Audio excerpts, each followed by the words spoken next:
2024 সালে আমরা পা রেখেছি এবং বছরের শুরুর প্রথম দিনেই এই মুহূর্তে গোটা বিশ্ববাসী মেতে উঠেছে আনন্দে, সেলিব্রেশন মুডে রয়েছে প্রত্যেকেই। এবং আজ সকাল থেকে যে ছবি আপনাদের সামনে আমরা তুলে ধরছি, শহর থেকে জেলা বিভিন্ন জায়গাতেই আজ যে সেলিব্রেশন চলছে, বিভিন্ন পিকনিক স্পটগুলোতে, সেখানেও কিন্তু সকাল থেকেই যে পরিমাণে ভিড় নজরে আসছে। কি ছবি ধরা পড়ছে নিউ বকখালিতে, সেখানেও আপনাদেরকে নিয়ে যাব এই মুহূর্তে সরাসরি। আমাদের সঙ্গে নিউ বকখালি থেকে আমাদের এক প্রতিনিধি কোয়েল রয়েছে। কোয়েল, তোমাকে প্রথমে ইংরেজি নববর্ষের শুভেচ্ছা জানাই। কোয়েল, এই যে সেলিব্রেশন মুডে এই মুহূর্তে প্রত্যেকেই রয়েছেন, সকাল থেকেই বিভিন্ন পিকনিক স্পটে আমরা ভিড় দেখতে পাচ্ছি, তুমি যেখানে রয়েছো সেখানকার ছবিটা তুলে ধরো। একদম অভিক, দেখো, তোমাকে প্রথমেই ইংরেজি নববর্ষের শুভেচ্ছা এবং আমার কলকাতা টিভির সকল দর্শকদের জানাই ইংরেজি নববর্ষের অনেক শুভেচ্ছা। এবং আজকে নতুন বছরের প্রথম দিন, আর নতুন বছরের প্রথম দিন প্রথম সকাল থেকেই কিন্তু পিকনিক মুডে মেতে উঠেছে পর্যটকেরা। দক্ষিণ চব্বিশ পরগনা জেলার নিউ বকখালি, গভীর ঝাউ জঙ্গল থেকে শুরু করে বকখালি পর্যটন কেন্দ্র, প্রত্যেকটি জায়গায় কিন্তু হাজার হাজার উপচে পড়া পর্যটকদের আনাগোনা শুরু হয়েছে। সকাল থেকে বন্ধু বান্ধব এবং পরিবার নিয়ে কিন্তু পিকনিকে মেতে উঠেছে, খাওয়া দাওয়া হই হুল্লোড় নাচে গানে মেতে উঠেছে পর্যটকেরা। একদিকে বকখালির সমুদ্র সৈকত এবং বকখালির পিকনিক স্পট, অপরদিকে কিন্তু এই দক্ষিণ চব্বিশ পরগনা জেলার কাকদ্বীপের যে নিউ বকখালি মিনি পর্যটন কেন্দ্র, যেখানে ঘন গভীর ঝাউ জঙ্গল আর পাশে মুড়িগঙ্গা নদী, সেখানেই কিন্তু এই নির্জন নিরালা পরিবেশে আজকের মতন দিনে সময় কাটাতে বিভিন্ন প্রান্ত থেকে ছুটে এসেছে হাজার হাজার পর্যটকেরা। একদিকে যেমন চলছে পিকনিকে রান্না বান্না, খাওয়া দাওয়া হই হুল্লোড়, অপরদিকে কিন্তু বক্স বাজিয়ে নাচে গানে আনন্দ উৎসবে মেতে উঠেছে এখানকার বিভিন্ন জায়গা থেকে আগত পর্যটকেরা। এবং এই মুহূর্তে অভিক, তুমি দেখতে পাচ্ছ আমার পেছনে বেশ কিছু পর্যটক রয়েছে, তাদের সঙ্গে আমরা কথা বলবো, তারা কোথা থেকে আসছে এবং তাদের আজকে কিভাবে এই দিনটি সেলিব্রেট করছে। আজকে তো একেবারে 1 জানুয়ারি, বছরের প্রথম দিন। কোথা থেকে আসছো, কি করবে সারাদিন? আমরা এসছি দক্ষিণ বারাসাত থেকে, তো সারাদিন এইসব খেলছি, খাবো দাবো, ঘুরবো, এই আর কি করবো, মজা করবো।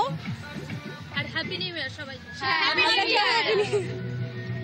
একেবারে আজকের বছরের প্রথম দিন, অর্থাৎ হ্যাপি নিউ ইয়ার। আর বিভিন্ন জায়গা থেকে পর্যটকেরা চলে এসেছে, তাদের একটাই বক্তব্য, সারাদিন নাচ গান, খেলাধুলো, খাওয়া দাওয়া, প্রচুর আড্ডা, ঘোরাঘুরি, এইসব তো চলতেই থাকবে।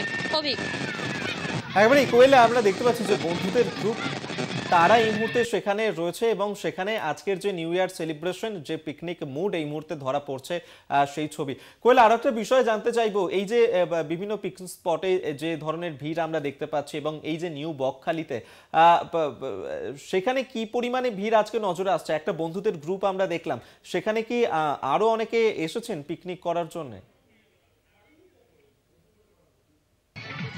একদমই অভিক, দেখো, তোমাকে জানিয়ে রাখবো, দীঘা এবং বকখালি এই দুই পর্যটন কেন্দ্র ভ্রমণ পিপাসু বাঙালির কাছে বরাবরই কিন্তু খুব পছন্দের এবং আকর্ষণের জায়গা। আর বকখালির খুবই কাছাকাছি, প্রায় বকখালি পর্যটন কেন্দ্রের 24 কিলোমিটার আগে কাকদ্বীপ থানা এলাকার এই যে নিউ বকখালি, একেবারে নির্জন নিরালা এলাকা, গভীর ঝাউ জঙ্গল, পাশেই রয়েছে মুড়িগঙ্গা নদীর অপরূপ বৈচিত্র্য। আর এখানে কিন্তু বিগত প্রায় 6 বছর ধরে মিনি পর্যটন কেন্দ্রে পরিণত হয়েছে এই নিউ বকখালির গভীর ঝাউ জঙ্গল। এখানে শুধুমাত্র নামখানা, কাকদ্বীপ কিংবা ডায়মন্ড হারবার নয়, একেবারে তোমাকে জানিয়ে রাখবো, কলকাতা থেকে শুরু করে একেবারে রাজ্যের বিভিন্ন প্রান্ত থেকে বিগত 6 বছর ধরেই কিন্তু 25শে ডিসেম্বর কিংবা 1 জানুয়ারি বিভিন্ন রকম ছুটির দিনে পর্যটকেরা ছুটে আসে মূলত পিকনিক করার জন্য। সাধারণত হয়তো নিউ বকখালি পর্যটন কেন্দ্রের মতন এখানে তেমন আবাসিক হোটেল নেই কিংবা জাঁকজমক রাস্তাঘাট থেকে শুরু করে তেমন কোনো দোকান নেই, তবে হ্যাঁ, নির্জল নিরালা ঝাউ জঙ্গল আর অপরূপ বৈচিত্র্যে পরিপূর্ণ নীলাভ জলরাশির সেই মুড়িগঙ্গা নদী রয়েছে। আর তার পাড়েই কিন্তু এই ঝাউ জঙ্গল অবস্থিত। এখানে কিন্তু বহু দূর থেকে আজকের সকাল থেকেই কিন্তু পর্যটকেরা ছুটে এসেছে পরিবার বন্ধু বান্ধব নিয়ে। যেমন খেলাতে মেতে উঠেছে, গান বাজনায় মেতে উঠেছে, নাচে মেতে উঠেছে, তার পাশাপাশি পরিবার নিয়ে অনেক পর্যটকেরা এই গভীর ঝাউ জঙ্গলে কিন্তু পিকনিকের আনন্দেও মেতে উঠেছে। অভিক, একেবারে কোয়েল সেই ছবিটা এতক্ষণ সরাসরি আমাদের সামনে তুলে ধরছিল যে সেখানে কিন্তু নির্জন নিরালাতে এই মুহূর্তে প্রত্যেকেই এই পিকনিক স্পটকে বেছে নিয়েছেন আজকে এই নিউ ইয়ার সেলিব্রেশন করবেন বলে। নিউ বকখালির ছবিটা এতক্ষণ আপনাদের সামনে আমরা তুলে ধরছিলাম। আপাতত ধন্যবাদ কোয়েল আমাদের সঙ্গে থাকার জন্য। অবশ্যই এই ধরনের বিভিন্ন পিকনিক স্পটের ছবি আপনাদের